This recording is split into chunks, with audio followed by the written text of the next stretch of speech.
हर दिन कमरे की सफाई करते हो, जो गंदगी आंखों से दिखती है उसे झाड़ू से साफ कर लेते हो, लेकिन जो कचरा दिमाग में जमा है उसका क्या? डिटॉक्स योर माइंड कोई बड़ी बात नहीं कह रहा, बस वो सच्चाई याद दिला रहा है जो हम अक्सर भूल जाते हैं कि जैसे शरीर की सफाई जरूरी है, वैसे ही दिमाग का भी रोजाना सफाया जरूरी है। आजकल हर कोई फिट बॉडी की बात करता है, जिम, हेल्दी खाना, डिटॉक्स ड्रिंक्स, लेकिन क्या कभी इस पर सोचा कि दिमाग को भी रोजाना डिटॉक्स की जरूरत होती है? जरा सोचिए, हर दिन हम कितना जहर निगलते हैं। न्यूज में खून खराबा, सोशल मीडिया पर बेवजह की तुलना, ऑफिस की टेंशन, रिश्तों का प्रेशर और भविष्य की अनिश्चितता, ये सब दिमाग में धीरे धीरे जमा होता है और बन जाता है मानसिक जहर। यहीं से शुरू होती है डिटॉक्स योर माइंड की असली जरूरत। ये किताब कोई फैंसी थ्योरी नहीं देती, ये सीधे और साफ शब्दों में सिर्फ एक बात पूछती है, तुम रोज अपने दिमाग में क्या भर रहे हो? अगर हर दिन डर, तनाव, गुस्सा और ओवर थिंकिंग से खुद को भर रहे हो, तो नतीजा भी वही निकलेगा, फ्रस्ट्रेशन, थकान और जिंदगी से एक अजीब सा डिस्कनेक्ट। किताब की शुरुआत एक बेहद सरल लेकिन गहरी बात से होती है। आप अपने विचारों के मालिक हैं और उन्हें कंट्रोल करना आपका हक भी है और जिम्मेदारी भी। लेकिन ये बात सुनने में जितनी आसान लगती है, असलियत में उतनी ही मुश्किल होती है, क्योंकि दिमाग हर पल कुछ न कुछ सोचता रहता है, और अगर ये सोच बिना फिल्टर चलती रहे तो जिंदगी का फोकस धीरे धीरे खोने लगता है। डिटॉक्स योर माइंड यही सिखाती है कैसे उस शोर को, उस मेंटल नॉइज को कंट्रोल किया जाए, कैसे उस आवाज को म्यूट किया जाए, कैसे नेगेटिव थॉट्स को पहचाना जाए, उन्हें हैंडल किया जाए और धीरे धीरे दिमाग को हल्का किया जाए। इस किताब में कोई मोटिवेशनल स्पीच नहीं है, ना ही you can do it type की लाइनें। ये किताब सीधी, सच्ची और जरूरी बातें करती है, जैसे अपने सोचने के तरीके को ऑब्जर्व करना। आप क्या सोचते हैं, क्यों सोचते हैं, और क्या वो सोच वाकई जरूरी है? डिजिटल डिटॉक्स, हर 5 मिनट में फोन उठाना भी एक मेंटल पोल्यूशन है। इमोशनल हेल्थ, हर बात को दिल पर लेना छोड़ दो, वरना धीरे धीरे खुद को खो दोगे। माइंडफुलनेस, जहां हो वहीं रहो, दिमाग को भटकने मत दो। ये किताब बार बार एक बात पर जोर देती है, दिमाग को खाली नहीं, साफ करना है, क्योंकि खाली दिमाग खतरनाक हो सकता है, लेकिन एक गंदे भरे हुए दिमाग से ज्यादा खतरनाक कुछ नहीं। इसलिए बात सिर्फ मेडिटेशन की नहीं है, बात है अपने थॉट पैटर्न्स को समझने और सुधारने की। अगर आप रोज ओवरथिंक करते हैं, अगर छोटी छोटी बातों पर चिढ़ जाते हैं, अगर हर दिन भारी लगता है, ये किताब आपको कोई उपदेश नहीं देती, ना ही कोई रास्ता जबरदस्ती दिखाती। ये बस एक जगह देती है खुद को समझने की। और सबसे जरूरी बात, ये आपको ये नहीं सिखाती कि दुनिया को कैसे बदलना है, बल्कि बस इतना कहती है, पहले अपना माइंडसेट ठीक करो, फिर बाकी सब अपने आप आसान होता जाएगा। चैप्टर 1, तुम्हारे दिमाग में आखिर बैठ कौन है? चैप्टर 1 की शुरुआत एक सवाल है, तुम्हारे दिमाग में आखिर बैठा कौन है? थोड़ा रुक कर सोचो, क्या वाकई तुम सोचते हो, या दिमाग बस अपनी मर्जी से चलता रहता है? ये सवाल सुनने में भले छोटा लगे, लेकिन इसके पीछे जो सच्चाई छिपी है, वो किसी की भी पूरी जिंदगी की दिशा बदल सकती है। और यहीं से चैप्टर शुरू होता है, एक हल्के से कटाक्ष से, एक आईना पकड़ाने वाले सवाल से, तुम्हारे दिमाग में असल में मालिक कौन है? हर दिन हमारे भीतर हजारों ख्याल आते हैं, कुछ पॉजिटिव, कुछ नेगेटिव और कुछ बिल्कुल बेवजह, और ज्यादातर बार हम उन्हें रोकते नहीं, बस उसी बहाव में बहते रहते हैं। यही वजह है कि हम धीरे धीरे खुद से डिस्कनेक्ट हो जाते हैं। हमें लगने लगता है कि हम वही हैं जो हम सोचते हैं, जबकि सच्चाई ये है, हम वो हैं जो हम सोचने के लिए चुनते हैं। सोचने की आदत, ये चैप्टर एक बेहद जरूरी फर्क पर रोशनी डालता है। सोचना और सोचते चले जाना, ये दोनों एक जैसे नहीं होते। सोचना एक ताकत है, लेकिन बिना रुके, बिना कंट्रोल के सोचते जाना, वो एक आदत बन जाती है, और यही आदत कई बार टॉक्सिक बन जाती है। हम उलझ जाते हैं अपने ही थॉट्स में, पुराने झगड़ों में, हुई बातों में। हर सोच जरूरी नहीं होती, हर थॉट वैलिड नहीं होता। ये चैप्टर यहीं पर आकर एक सीधा संदेश देता है, अपने दिमाग में थोड़ी सफाई जरूरी है। हर वो सोच जो आपको आगे नहीं बढ़ाती, वो बस बोझ बन जाती है। ऐसे थॉट्स जो सिर्फ दुख, डर या गुस्सा देते हैं, उन्हें वक्त रहते बाहर का रास्ता दिखा देना चाहिए। अब सवाल उठता है, ये थॉट्स आखिर आते कहाँ से हैं? यहाँ लेखक एक और बेहद जरूरी पॉइंट उठाता है, हमारे थॉट्स हमारे आसपास से आते हैं। न्यूज चैनलों की हेडलाइंस, सोशल मीडिया पर किसी की लग्जरी लाइफ, किसी का ताना, कोई पुराना ट्रॉमा, या फिर हमारी खुद की इनसिक्योरिटीज, इन सब का मिक्स बनकर जो सोच निकलती है, वो कई बार हमारी अपनी नहीं होती, वो बस बाहर का असर होती है। इसलिए असली सवाल ये नहीं तुम क्या सोचते हो, सवाल ये है, जो तुम सोच रहे हो, क्या वो सच में तुम्हारा है या किसी और का डाला हुआ है? थॉट्स को ऑब्जर्व करना सीखो। इस चैप्टर में किताब एक बेहद सिंपल लेकिन पावरफुल टेक्निक बताती है, थॉट ऑब्जर्वेशन। मतलब, जब भी कोई नेगेटिव या डिस्टर्बिंग थॉट आए, तो तुरंत रिएक्ट मत करो, बस 1 सेकंड रुको और खुद से पूछो, ये थॉट आया क्यों? इसका सोर्स क्या है? क्या ये सच है? क्या ये जरूरी है? अक्सर यही एक छोटा सा रुकना हमें उस थॉट की पकड़ से आजाद कर देता है। दिमाग का मालिक बनो, किराएदार नहीं। ये लाइन इस पूरे चैप्टर की जान है। अगर हम अपने दिमाग में जो भी आता है उसे बिना सोचे समझे अपनाते जाते हैं तो हम अपने माइंड के मालिक नहीं, बस एक किराएदार बन जाते हैं जो किसी और की छोड़ी चीजें झेल रहा होता है। अपने माइंड की सफाई तुम्हारी जिम्मेदारी है, कोई और ब्रूम लेकर नहीं आएगा।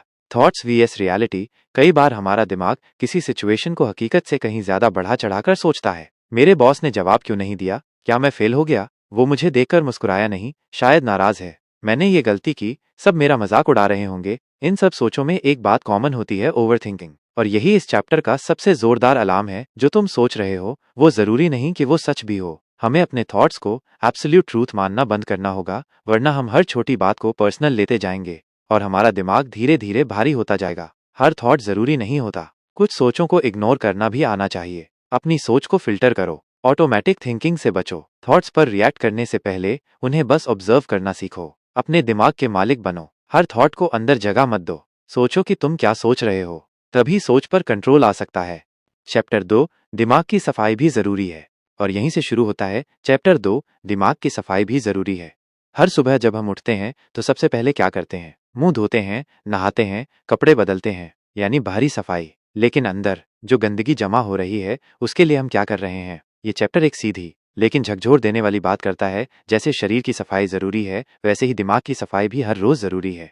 और ये कोई फैंसी लाइफस्टाइल टिप नहीं है, ये एक बेसिक रूल है अगर आप सच में मेंटल पीस चाहते हो। अब सवाल ये है, मेंटल कचरा होता क्या है? हम सब दिन भर में जाने अनजाने इतना कुछ अब्जॉर्ब कर लेते हैं जो हमारे लिए जरूरी नहीं होता।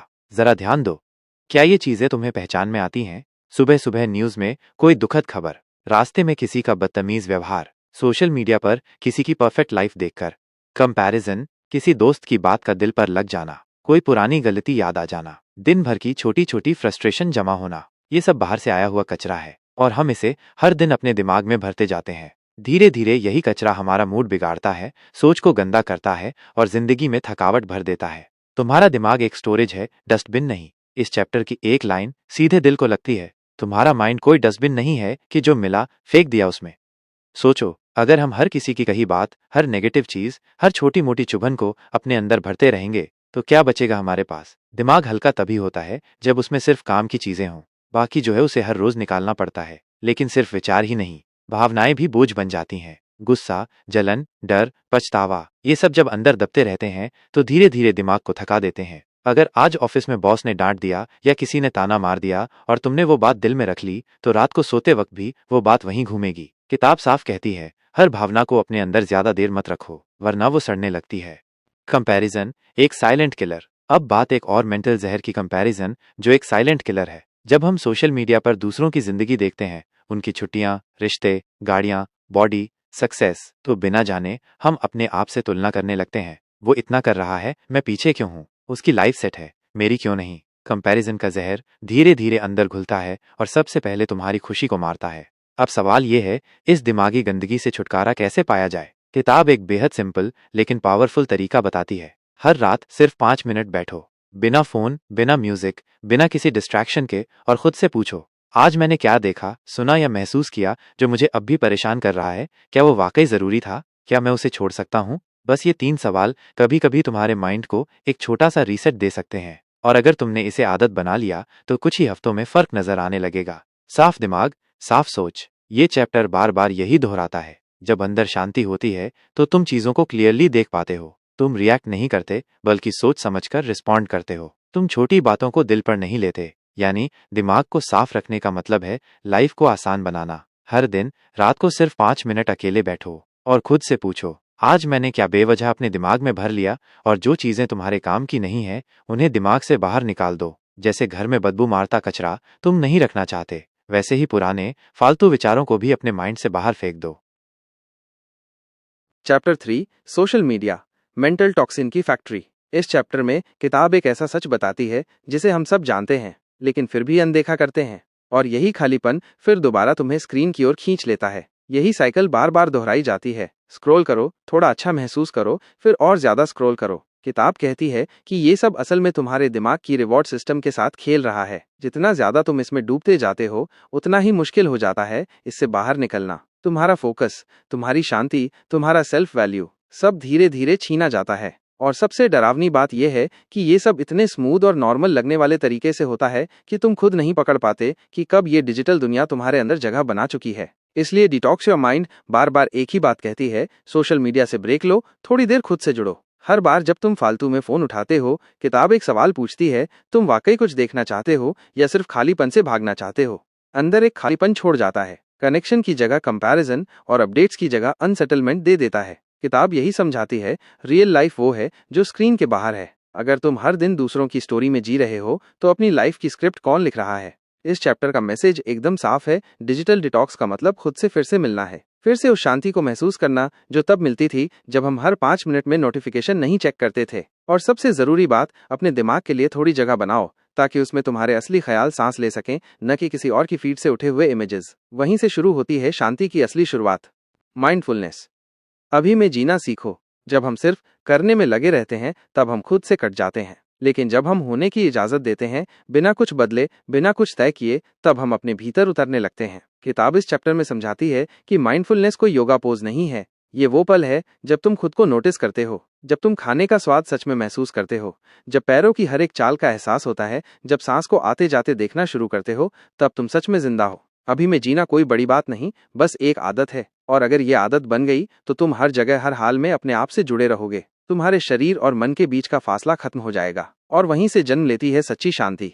माइंडफुलनेस के लिए छोटे छोटे अभ्यास। माइंडफुलनेस वहीं से शुरू होती है, छोटे छोटे अभ्यासों से। इस चैप्टर में किताब कुछ ऐसे आसान और प्रैक्टिकल टेक्निक्स बताती है जो हमारी भागती दौड़ती जिंदगी में भी पूरी तरह फिट बैठती हैं। 1. Mindful morning. सुबह आंख खुलते ही तुरंत फोन न उठाओ। 5 मिनट बस अपनी सांस पर ध्यान दो। फील करो कि एक नया दिन शुरू हो रहा है और इस दिन की कमान तुम्हारे हाथ में है। 2. Mindful eating. जब खाना खाओ तो फोन को दूर रखो। हर एक बाइट को महसूस करो, उसका स्वाद, उसकी बनावट, उसकी खुशबू, जैसे खाना नहीं, कोई मेडिटेशन कर रहे हो। 3. Mindful walking. चलते समय अपने स्टेप्स पर ध्यान दो। सोचो कि पैर जमीन को कैसे छू रहे हैं, हवा चेहरे से कैसे टकरा रही है। इन चीजों को फील करो। दिमाग की बातों से बाहर निकलो, शरीर में लौट आओ। 4. Mindful breathing break. दिन में कभी भी 60 सेकंड निकालो, बस अपनी सांस को अंदर जाते और बाहर आते देखो। कुछ भी जज मत करो। ये सिर्फ 1 मिनट का ब्रेक तुम्हारे पूरे माइंड को रीसेट कर सकता है। 5. Mindful listening. जब कोई बात करे तो जवाब सोचने की जल्दी में न रहो। हर शब्द, हर भावना को गहराई से सुनो, बिना कोई राय बनाए। माइंडफुलनेस कंट्रोल की वापसी। माइंडफुलनेस का सबसे बड़ा फायदा यह है कि ये तुम्हें अपने दिमाग पर दोबारा कंट्रोल देती है। अब तुम अपने थॉट्स में बहते नहीं, बल्कि उन्हें पहचानते हो, समझते हो और खुद तय करते हो कि किसे रखना है और किसे जाने देना है। अब तुम सोच के गुलाम नहीं, सोच के मालिक बनते हो। बॉडी में आओ, दिमाग से बाहर निकलो। जब हम माइंडफुल होते हैं तो अपने शरीर से जुड़ते हैं, और शरीर कभी झूठ नहीं बोलता। वो साफ बताता है कि थक गए हो या कुछ ठीक नहीं लग रहा। यह चैप्टर एक बेहद असरदार अभ्यास सुझाता है। हर 2-3 घंटे में खुद से एक सवाल पूछो, इस वक्त मेरा शरीर कैसा महसूस कर रहा है? बस यही सवाल तुम्हें फिर से इस पल में लौटा लाता है। जब खा रहे हो तो बस खाओ, जब चल रहे हो तो बस चलो, और जब सोच रहे हो तो सोचो कि क्या सोच रहे हो। एक सच्चाई बहुत गहराई तक लगती है, हमारा माइंड अभी से भागता है, क्योंकि या तो उसे कुछ पछताना है या फिर कुछ डरना है। पर माइंडफुलनेस सिखाती है कि जरूरी सब कुछ यही है, इसी पल में है। अगर तुम अभी में नहीं हो तो तुम कहीं भी नहीं हो। असल में अगर तुम अभी में नहीं हो तो सच में तुम कहीं भी नहीं हो। 5वां अध्याय, खुद से दोस्ती करना सीखो। सोचो, एक बार अगर कोई दोस्त हर रोज तुम्हें जज करे, तुम्हारी हर गलती पर ताना मारे, तुम्हारी तुलना दूसरों से करे और तुम्हारी कोशिशों को छोटा दिखाए, तो क्या तुम उस दोस्त को अपनी जिंदगी में रहने दोगे? नहीं ना। अब सोचो, क्या यही सब तुम खुद के साथ नहीं करते? यही इस चैप्टर की सबसे कड़वी सच्चाई है। हमारा सबसे टॉक्सिक रिलेशनशिप शायद खुद से ही है, और वो भी हमें पता चले बिना। हम सबके अंदर एक इनर वॉइस होती है जो अगर चाहे तो हमें गाइड कर सकती है, पर अफसोस ज्यादातर वक्त वही आवाज हमें तोड़ती है। तू फिर से फेल हो गया, तुझसे तो ये भी नहीं हुआ, देख बाकी लोग कहाँ पहुंच गए और तू वहीं का वहीं है, तू ऐसा क्यों है? ये बातें हम खुद से कहते रहते हैं बिना ये समझे कि ये शब्द हर रोज हमारे माइंड को थोड़ा थोड़ा जहर पिलाते हैं। किताब कहती है, खुद से नाराज रहना बंद करो, वरना धीरे धीरे तुम खुद से बहुत दूर हो जाओगे। सेल्फ लव, ये कोई इंस्टाग्राम कोट नहीं, ये एक रियल प्रैक्टिस है। ये चैप्टर बहुत सच्चाई से बात करता है। सेल्फ लव कोई हैशटैग नहीं, कोई कैंडल, कोई चॉकलेट या स्पा डे नहीं। सेल्फ लव का मतलब है खुद से वैसे पेश आना जैसे किसी अपने से आते हो। मतलब खुद की सुनना, खुद को समझना, अपनी सीमाओं को स्वीकार करना, अपनी गलती को सुधारने का मौका देना, और सबसे जरूरी खुद को माफ करना। तुम परफेक्ट नहीं हो और यही बात बिल्कुल ठीक है। किताब की एक लाइन सीधा दिल को छूती है, तुम्हारी खामी तुम्हें कमजोर नहीं बनाती, वो तुम्हें इंसान बनाती है। हमेशा परफेक्ट बनने की कोशिश में हम खुद से ही दूर हो जाते हैं। हम हर बार खुद को उस स्टैंडर्ड से कंपेयर करते हैं जो कभी पूरा हो ही नहीं सकता। जो जैसा है उसे वैसे देखना सीखो, तभी तो वो वाकई में बदल सकता है। मिरर से दोस्ती करो, आत्म स्वीकृति का अभ्यास। इस चैप्टर में एक दिलचस्प एक्सरसाइज दी गई है। हर सुबह आईने में खुद से बात करो, न टोको न जज करो, बस दोस्त की तरह बात करो। कहना कुछ ऐसा हो सकता है, हाँ तुझसे कल गलती हुई थी, लेकिन तू बुरा नहीं है, तू बस थका हुआ है, प्रेशर में है, पर तू कोशिश कर रहा है और वही काफी है। जो बीत गया उसे जाने दे, आज फिर एक मौका है। इस छोटी सी प्रैक्टिस का असर बहुत गहरा होता है, क्योंकि तुम्हारा माइंड तुम्हारी बात सुनता है। Expectation vs acceptance. किताब यहाँ एक बहुत मजबूत पॉइंट उठाती है। एक्सपेक्टेशन से ज्यादा जरूरी है एक्सेप्टेंस। जब हम खुद से हर वक्त परफेक्शन की उम्मीद करते हैं तो हर कमी एक हार जैसी लगती है, लेकिन जब हम मानते हैं कि हम इंसान हैं और इंसान गलती करेगा, तब वो गलती उतनी भारी नहीं लगती। एक्सेप्टेंस पहला स्टेप है चेंज का। जैसे ही तुम खुद को वैसे एक्सेप्ट करते हो जैसे हो, तुम बेहतर बनने की क्षमता खोलते हो। फिर किताब एक जरूरी बात पर वापस आती है, कंपैरिजन बंद करो। दूसरों से तुलना तुम्हारा फोकस तोड़ती है। हर किसी की जिंदगी, टाइमिंग और रास्ता अलग होता है, लेकिन जब तुम खुद से प्यार नहीं करते तब तुम दूसरों की लाइफ को अपने लिए मापदंड बना लेते हो। कंपैरिजन से कुछ नहीं होता, कनेक्शन से सब कुछ होता है। पहले खुद से जुड़ो, तभी तो किसी और से जुड़ पाओगे। अपनी कमियों को स्वीकार करो, तभी तो उन्हें सुधार पाओगे। खुद से प्यार करना कोई लग्जरी नहीं है, ये मेंटल डिटॉक्स की एक कोर प्रैक्टिस है। जब तक तुम अपने साथ ठीक नहीं हो, तब तक कोई बाहरी सफलता तुम्हें अंदर से सुकून नहीं दे सकती। खुद से वैसे बात करो जैसे अपने सबसे अच्छे दोस्त से करते हो। खुद के खिलाफ जो गुस्सा है वो अंदर ही अंदर जहर बनता है, उसे बाहर निकालना सीखो। सेल्फ लव का मतलब है रिस्पॉन्सिबिलिटी लेना, लेकिन जजमेंट छोड़ देना। खुद से जुड़े रहना, यही असली जीत है। और हर दिन थोड़ा थोड़ा करके खुद को समझो।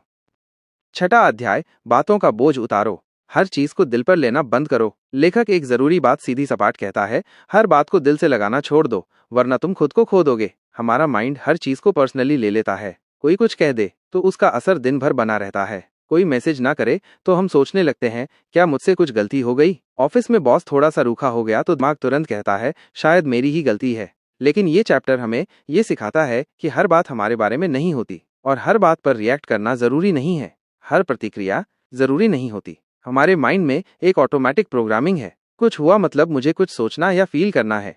पर क्या वाकई ऐसा जरूरी है? किताब एक छोटा लेकिन बहुत ही पावरफुल सवाल पूछती है, क्या तुम्हारा मूड इतना सस्ता है कि हर छोटी बात उसे बिगाड़ सकती है? हर कमेंट, हर नजर, हर चुप्पी को अपने ऊपर लेना, ये आपको अंदर से थका देता है। लोग जैसा व्यवहार करते हैं वो उनके बारे में बताता है, तुम्हारे बारे में नहीं। अगर कोई ताना मारता है, चुप रहता है या रूखा बोलता है, तो हो सकता है वो खुद किसी स्ट्रेस में हो, पर हमारा दिमाग फौरन कहता है, उसने मुझे छोटा समझा, मैं अच्छा नहीं हूँ। ये चैप्टर बार बार याद दिलाता है, दूसरों के बिहेवियर की जिम्मेदारी तुम्हारी नहीं है। तुम्हारा असली काम है अपने रिस्पॉन्स को कंट्रोल करना। इमोशनल बाउंड्रीज ही हैं असली माइंड डिटॉक्स। अगर आप हर बात को दिल से लगाते रहोगे तो दिमाग में वक्त किसी न किसी का ड्रामा चलता रहेगा। इसीलिए किताब कहती है, हर चीज पर फील मत करो, हर बात पर रिएक्ट मत करो।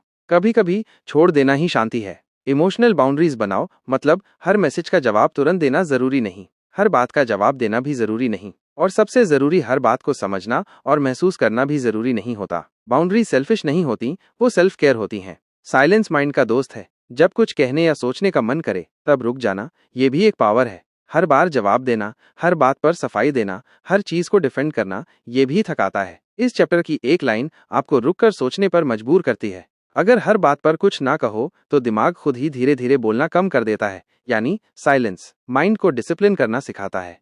लेटिंग गो कोई कमजोरी नहीं है। किताब बताती है, जब तुम किसी बात को जाने देते हो, माफ करते हो, भूलते हो या उस पर सोचने से इनकार करते हो, तो तुम कमजोर नहीं हो रहे, तुम खुद को हल्का कर रहे हो। कभी कभी लड़ाई जीतने से ज्यादा जरूरी होता है उस लड़ाई से बाहर निकलना। एक प्रैक्टिस 3 सेकंड रूल। जब कोई नेगेटिव बात सुनो या कोई रिएक्शन आए तो 3 सेकंड रुको और खुद से पूछो, क्या ये वाकई मेरे लिए है? क्या इस पर इतना सोचने की जरूरत है? क्या मैं इसे जाने दे सकता हूँ? इन 3 सेकंड में तुम अपनी शांति बचा सकते हो। हर चीज को दिल पर मत लो, वरना दिमाग कभी हल्का नहीं होगा। तुम्हारा माइंड हर चीज कैरी नहीं कर सकता। कुछ बातें जाने दो, थोड़ा ईगो साइड में रख दो और थोड़ा खालीपन आने दो दिमाग में। कभी कभी जवाब ना देना ही सबसे बड़ा जवाब होता है। हर रिएक्शन जरूरी नहीं होता। जो कुछ लोग करते हैं वो तुम्हारे बारे में ही, उनके खुद के बारे में होता है। इमोशनल बाउंड्री बनाना सीखो। गिल्ट मत महसूस करो। साइलेंस और लेटिंग गो, ये कमजोरी नहीं, शक्ति है।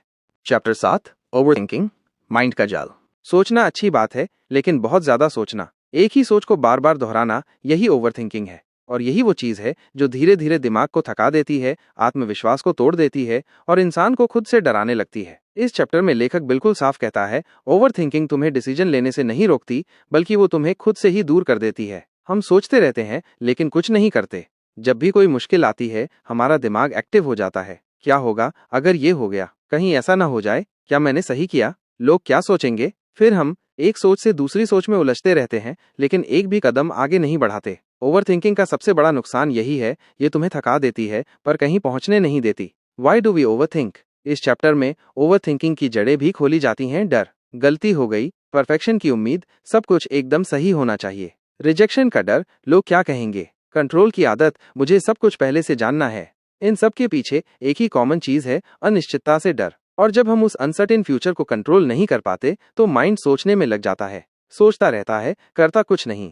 सोचना और ओवरथिंकिंग में फर्क समझो। सोचना है शार्प रहना, सॉल्यूशन की तरफ बढ़ना। ओवरथिंकिंग है एक ही प्रॉब्लम के इर्द गिर्द घूमते रहना। जब हम सॉल्यूशन ढूंढते हैं तो माइंड प्रैक्टिकल रहता है, लेकिन जब हम अपनी वैल्यू या फ्यूचर में उलझ जाते हैं, तब ओवरथिंक शुरू होता है। अब सवाल है, कैसे पहचाने कि आप ओवरथिंक कर रहे हो? डिसीजन लेने में बहुत टाइम लगना, एक ही बात को बार बार दोहराना, बात ना होते हुए भी खुद से बहस करना, क्या होता अगर, ऐसे थॉट्स का लूप, पास्ट मिस्टेक्स को बार बार रिप्ले करना, फ्यूचर को लेकर लगातार डर और प्लानिंग। अगर इनमें से ज्यादातर चीजें आपकी लाइफ में हैं, तो समझो आपका माइंड डिटॉक्स मांग रहा है। अब सवाल है, कैसे बाहर निकला जाए इस सोच के जाल से? किताब कुछ बेहद सिंपल और असरदार तरीके बताती है। एक, पहला तरीका, माइंड को टाइप आउट करो। जब दिमाग में बहुत कुछ चल रहा हो तो उसे सोचने की बजाय लिख दो। एक नोटबुक लो और सब कुछ बाहर निकाल दो। सोच से बाहर आने का सबसे पहला रास्ता यही है। दो, दूसरा, सोच को टाइम दो। हर बात का जवाब अभी नहीं चाहिए। सोचो, लेकिन एक टाइम लिमिट के साथ। खुद से कहो, मैं इस बारे में सिर्फ 15 मिनट सोचूंगा, उसके बाद नहीं। तीन, तीसरा, बॉडी को हिला दो। जब माइंड घूम रहा हो तो बॉडी को मूवमेंट दो, चलो, स्ट्रेच करो, दौड़ो। ओवर थिंकिंग के जाले शरीर की हरकत से टूटते हैं। चार, चौथा, एक्शन लो, चाहे छोटा ही सही। सोचते रहने से बेहतर है कुछ कर डालना, चाहे एक कॉल, एक ईमेल या बस एक चुटकी हिम्मत ही क्यों न हो। पांचवा, खुद से पूछो, क्या ये सच है? हर थॉट, हर डर जो तुम्हारे मन में आ रहा है, जरूरी नहीं वो सच हो। जब कोई डरावना या नेगेटिव ख्याल आए तो रुक कर खुद से पूछो, क्या ये थॉट सच में रियल है या मैं बस वर्स्ट केस सोच रहा हूँ? ओवर थिंकिंग सिर्फ दिमाग का शोर है। शांति की शुरुआत तब होती है जब तुम इस शोर को पहचानने लगते हो। क्लैरिटी ओवर थिंकिंग से नहीं आती, बल्कि कंफ्यूजन बढ़ता है। हर थॉट को सच मत मानो, उसे चैलेंज करो। अगर माइंड जवाब नहीं दे रहा तो एक्शन ले लो। ओवर थिंकिंग अपने आप नहीं रुकती, इसे रोका जाता है अपनी चॉइस से। चैप्टर 8, दिल हल्का रखो। जो कह नहीं पाए उसे दिल में दबाए मत फिरो। ये चैप्टर सीधे दिल पर वार करता है। लेखक कहता है, हम थके हुए नहीं हैं, हम बस अंदर से भारी हो चुके हैं। हर वो बात जो कह नहीं पाए, हर वो दर्द लिया, हर वो इमोशन जो बस अंदर ही कहीं दबा दिया, वो सब धीरे धीरे माइंड के कोने में जमा हो जाता है और यही बन जाता है इमोशनल बैगेज। क्या कभी बिना किसी वजह के मूड खराब रहता है? चिड़चिड़ाहट, वजह रोना या दिल में अजीब सा खालीपन? ये सब इशारे हैं कि कुछ तो है जो अंदर दबा है और बाहर आना चाहता है। हो सकता है कोई रिश्ता अधूरा रह गया हो, कोई बात जो कहनी बाकी थी, कोई माफी जो न मिली, या खुद से ही कोई नाराजगी। याद रखो, इमोशंस दबाने से खत्म नहीं होते, वो और गहराई में चले जाते हैं। हमसे कहा गया, मजबूत बनो, रोना नहीं है, बात को भूल जाओ। लेकिन ये सबसे बड़ा धोखा था, क्योंकि दबाया गया इमोशन सिर्फ छिपता है, मिटता नहीं। वो बाहर आता है सिरदर्द बनकर, थकान बनकर, गुस्से और एंजाइटी बनकर। ये चैप्टर उसी झूठ को तोड़ता है। स्ट्रांग बनने का मतलब सच का सामना करना होता है, उसे नजरअंदाज करना नहीं। आखिर कब तक दबाओगे? और सबसे बड़ा सवाल, किसके लिए? किताब एक सवाल पूछती है जो सीधा दिल में चुभता है, किसके डर से तुम अपने जज्बात छुपा रहे हो? क्या इस डर से कि कोई नाराज न हो जाए, या कोई तुम्हें जज न कर दे, या शायद खुद ही उन फीलिंग से भाग रहे हो? जो भी हो, जब तक तुम उस इमोशनल बोझ को देखोगे नहीं, वो तुम पर असर करता रहेगा। हीलिंग तभी शुरू होती है जब फीलिंग को एक्सेप्ट किया जाता है। अगर एक्सप्रेस नहीं कर पा रहे तो रिलीज करो। हर फीलिंग सबके सामने कहना जरूरी नहीं, लेकिन उसे अपने अंदर से बाहर निकालना बहुत जरूरी है। यहाँ किताब कुछ सिंपल लेकिन पावरफुल टेक्निक्स बताती है। एक एक लिख डालो। ये किसी को भेजने के लिए नहीं है, बस लिखो ताकि दिमाग से बाहर निकले। दो मौन एक्सप्रेशन। शांत बैठो, खुद से बात करो, उस फीलिंग को महसूस करो, उसे ना दबाओ, ना जज करो, बस ऑब्जर्व करो, जैसे कोई मौसम गुजर रहा हो। 3 रिलीज रिचुअल। वो कागज जिस पर तुमने सब कुछ लिखा, उसे फाड़ दो या जला दो। अपने मन को एक क्लोजर दो ताकि दिमाग कह सके, अब ये खत्म हुआ। 4 4 सेफ लिसनर। अगर कोई ऐसा इंसान है जिस पर तुम भरोसा करते हो तो बोलो। कभी कभी सुन लिया जाना ही सबसे बड़ी थेरेपी बन जाता है। दिल हल्का, माइंड क्लियर। जब तुम अपने इमोशंस को एक्सेप्ट और रिलीज करते हो तो अंदर से एक अजीब सी शांति आती है, जैसे सांसें फिर से गहरी हो गई हों। जैसे ही दिल हल्का होता है, सोच भी साफ होने लगती है, गुस्सा घटता है और वो बातें जो बार बार दिमाग में घूमती थीं धीरे धीरे थमने लगती हैं। इमोशनल क्लैरिटी यही असली माइंड डिटॉक्स का ईंधन है। जो कह नहीं पाए वो धीरे धीरे बोझ बन जाता है, और बोझ उठाने से ज्यादा समझदारी उसे उतार देने में है। अब सोचो, हम हर दिन कितनी चीजों की सफाई करते हैं, बॉडी, कपड़े, घर, यहाँ तक कि मोबाइल का स्टोरेज। पर जिस चीज में हम सबसे ज्यादा रहते हैं, हमारा माइंड, उसकी सफाई कौन कर रहा है? यही है इस किताब की सबसे बड़ी बात, डिटॉक्स योर माइंड। कोई आपको ओवरनाइट जादू देने नहीं आया। ये किताब आपको एक प्रोसेस सिखाती है, अवेयरनेस देती है, और सबसे जरूरी खुद से जोड़ती है। सच्चाई ये है, आज की दुनिया में माइंड डिटॉक्स कोई लग्जरी नहीं, एक सर्वाइवल स्किल है। जब तक आप ये नहीं जानेंगे कि आपके माइंड में क्या चल रहा है, तब तक आप दूसरों के थॉट्स, उनकी ओपिनियन और उनकी डिस्ट्रैक्शंस के गुलाम बने रहेंगे। तुम्हारा माइंड तुम्हारा है, उसका रिमोट तुम्हारे हाथ में होना चाहिए, किसी और के पास नहीं। किताब के प्रमुख सबक। इस किताब ने हमें क्या सिखाया? हर दिन दिमाग में भरा कचरा निकालना जरूरी है। सोशल मीडिया से ब्रेक लेना कोई गुनाह नहीं, ये खुद से मिलने का मौका है। माइंडफुलनेस कोई स्पिरिचुअल टूल नहीं, ये हर सेकंड की एक एक्सरसाइज है। खुद से प्यार करना कोई कोट नहीं, एक रोज की प्रैक्टिस है। और सबसे जरूरी, हर बात को दिल पर लेना छोड़ दो। अब सवाल ये है, आगे क्या? क्या आप फिर से उसी भागदौड़, ओवर थिंकिंग और कंपैरिजन वाली लाइफ में लौटना चाहोगे, या फिर हर दिन 5 से 10 मिनट अपने माइंड को थोड़ा सा स्पेस दोगे? चुनाव आपका है। अगर ये वीडियो आपको जरा भी सोचने पर मजबूर करता है तो चैनल को सब्सक्राइब जरूर करें, और कमेंट में बताएं आज से माइंड डिटॉक्स की कौन सी एक आदत आप अपनाने जा रहे हैं। याद रखो, जब तक दिमाग हल्का नहीं होगा, जिंदगी भारी ही लगेगी। तो चलो थोड़ा थोड़ा हर दिन साफ करते हैं खुद को, अपने माइंड को और अपनी सोच को। धन्यवाद, और खुद से जुड़ते रहो।